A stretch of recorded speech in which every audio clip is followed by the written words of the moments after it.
Your time starts now. அனைவருக்கும் வணக்கம். நான் ஹர்தித் நரேன். 2ஆம் ஆண்டு எம்பிபிஎஸ் படிக்கிறேன். எனது தலைப்பு மீளுருவாக்க மருத்துவம். மீளுருவாக்க மருத்துவம் என்றால் என்ன? சேதமடைந்த திசுக்கள் அல்லது உறுப்புகளின் சாதாரணமான செயல்பாட்டை மீட்க நாம் செய்யும் ஒரு செயல்முறையே மீளுருவாக்க மருத்துவம் எனப்படுகிறது. இதை வில்லியம் என்பவர் 1999ஆம் ஆண்டு உருவாக்குகிறார். இதன் அணுகுமுறை மிகவும் எளிதானதுதான். இது 3 படிகளை கொண்டது.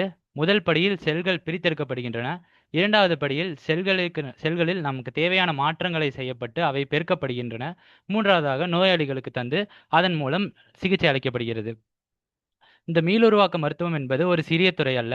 அது பல பெரிய துறைகளை உள்வாங்கியது. எடுத்துக்காட்டாக செல் சிகிச்சைகள், செல் தெரப்பிகள், உயிர் பொருட்கள், பயோமெட்டீரியல்ஸ் என்பார்கள். இதை நாம் இங்கு ஸ்கேஃபோல்ட் எனப்படுகிறோம். ஸ்டெம் செல்கள், அடுத்ததாக திசு பொறியியல். இதில் நான் ஸ்டெம் செல்களை பற்றி விரிவாக பேசவில்லை, ஏனெனில் அது மற்றொரு தலைப்பாக உள்ளது. திசு பொறியியல் பற்றி பின்னர் காண்போம். முதலில் செல் சிகிச்சைகள். செல் சிகிச்சை என்பது உயிருடன் இருக்கும் செல்களை ஒரு நோயாளிகளுக்கு தந்து அதன் மூலம் நாம் குணமளி அவருக்கு சிகிச்சை தருவதே ஆகும்.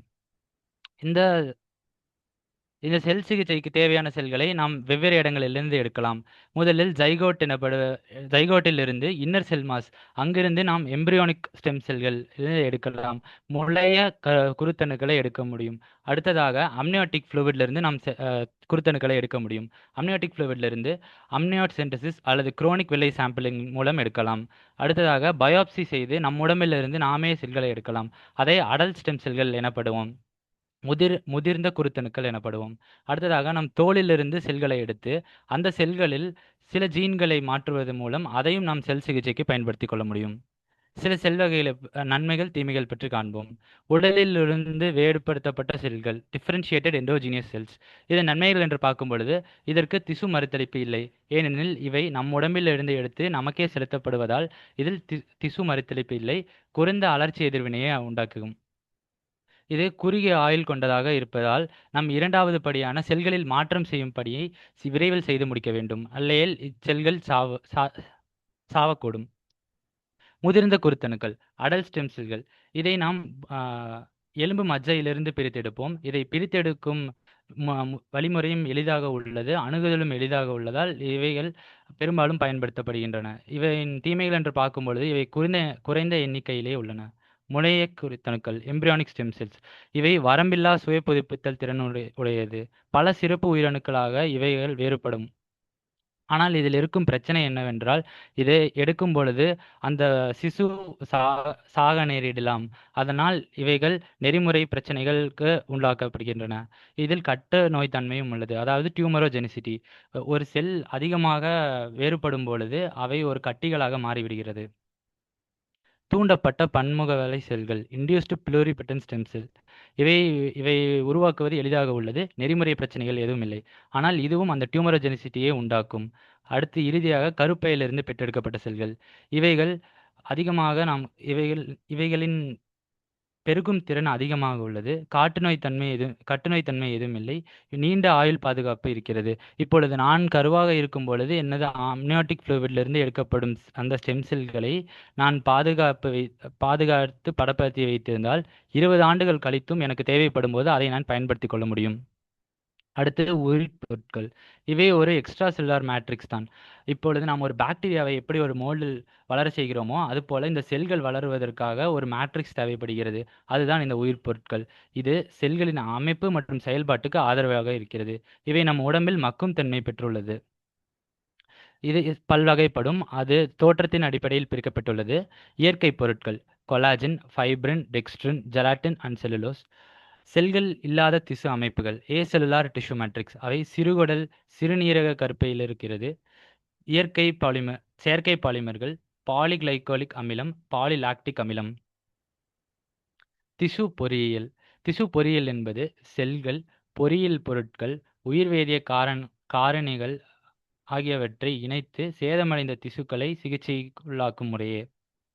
இவை எப்படி செய்கிறோம் என்று பார்த்தால், முதலில் நமக்கு தேவையான திசுவை பயாப்சி மூலம் பிரித்தெடுக்கிறோம். அதிலிருந்து தேவையான செல்லை பிரித்தெடுக்கிறோம். அந்த செல்லை நாம் பெருக்கம் செய்கிறோம். அந்த பெருக்கம் செய்த செல்லை இந்த உயிர் பொருட்களில் இட்டு அவை நாம் ஒரு உறுப்பாக வளரச் செய்து அவை நம் உடலில் செலுத்துகிறோம்.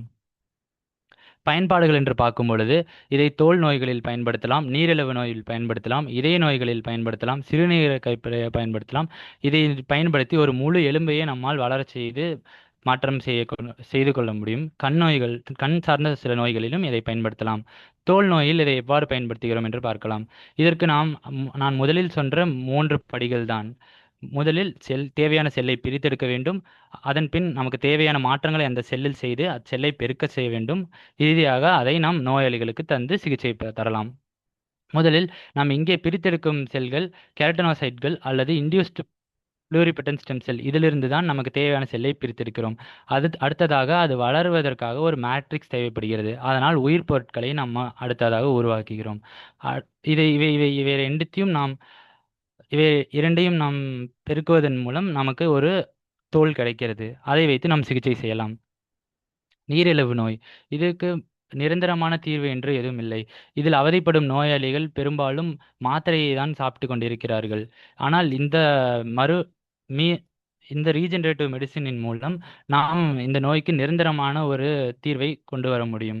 முதலில் ப்ளூரிபட்டன் ஸ்டெம் செல்களை நாம் எடுக்கிறோம். அது டெஃபினட்டிவ் எண்டோடமாக மாறுகிறது. இந்த டெஃபினட்டிவ் எண்டோடம் பான்கிரியாட்டிக் புரோஜெனிட்டர் செல்லாக திசை திருப்பப்படுகின்றன. பான்கிரியாட்டிக் புரோஜெனிட்டர் செல்ஸ் எண்டோக்ரைன் ப்ரீகர்சராக மாறுகின்றன. இந்த எண்டோக்ரைன் ப்ரீகர்சர்கள் இன்சுலினை உற்பத்தி செய்யும் பீட்டா செல்களாக மாற்றப்படுகின்றன. இந்த பீட்டா செல்களை நாம் அந்த பாங்க்ரியாஸில் இடும் பொழுது அவை நம் உடம்பிற்குள் சென்று இன்சுலினை உற்பத்தி செய்யும். அப்பொழுது நாம் இந்த நீரிழிவு நோயிலிருந்து ஒரு நிரந்தர தீர்வு அடைய முடியும். அடுத்து இதய நோய்கள். இதய நோய்களுக்கு தேவையான செல்களை நாம் எலும்பு மஜ்ஜைகளிலிருந்தும் கார்டியாக் ஸ்டெம் செல்களிலிருந்தும் எடுக்கிறோம். இந்த செல்களை தனித்து எடுத்து சுத்திகரிப்பு செய்து நமக்கு தேவையான அளவு வளர வைப்போம். அதன் பின் நம்ம உடலில் செலுத்துவதற்காக இன்ட்ரா கொரோனரி வழி அல்லது இன்ட்ரா மயோகார்டியல் வழியை கையாள்கிறோம். இதன் மூலம் ஊசியை கொண்டு நாம் அந்த செல்களை உள்ளே செலுத்தி விடுகிறோம். சிறுநீரக கருப்பை, இங்கு நாம் பயன்படுத்தும் செல்கள் மீசன் மீசன்கைமல் ஸ்டெம் செல்களாகும்.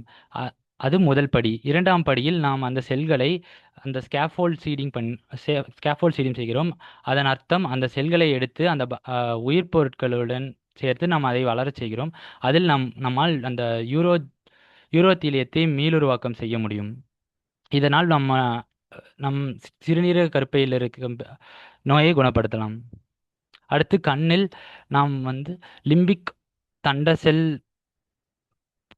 பற்றாக்குறையை குணப்படுத்த முடியும். ஸ்ட்ரோமல் கரும்புண்ணை குணப்படுத்த முடியும். எண்டோத்தீலியல் சேதத்தையும் குணப்படுத்த முடியும். இதன் வருங்காலத்தில் இதை எவ்வாறெல்லாம் பயன்படுத்தலாம் என்றால், நம் வயதை திரும்பச் செய்வதற்கு இதை பயன்படுத்தலாம். அடுத்து நம்ம நோய் எதிர்ப்பு திறனை அதிகரிக்கவும் இதை பயன்படுத்தலாம். நம்ம உடம்பின் சுறுசுறுப்பை அதிகரிக்கவும் இதை போன்றவற்றை மீளுருவாக்கம் செய்யவும் இதை பயன்படுத்தலாம். நன்றி.